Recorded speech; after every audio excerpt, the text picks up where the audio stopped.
7 June 2024। গতকাল রাতে বন্ধুরা মিলে হঠাৎ প্ল্যান করলাম যে মিরপুর 2 নম্বরের চুইগোশ আর খিচুড়ি খেতে যাব। আজকে রাতে চলে গিয়েছিলাম এই খিচুড়ি বাড়িতে, কিন্তু শুক্রবার খুব ভিড় থাকায় আমরা যাওয়ার আগেই সব চুইঝালের গরুর মাংসও শেষ হয়ে যায়। পরে হান্ডি বিফ ও মাটন আর আমি গরুর কলিজা দিয়ে খিচুড়ি অর্ডার করি।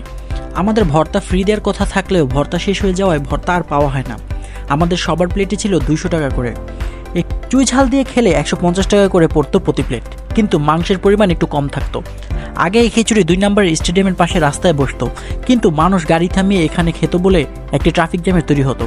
তাই তারা একটু ভিতরে দোকান দিয়ে বিক্রি করে এবং প্রচুর ভিড় লেগে থাকে এখানে। আপনারা এখানে খেতে চাইলে মিরপুর 2 নম্বর স্টেডিয়ামের বিপরীত পাশে ভিতরের দিকে কতগুলো গলি গিয়েছে, সেখানে গেলেই পেয়ে যাবেন এই রেস্টুরেন্ট।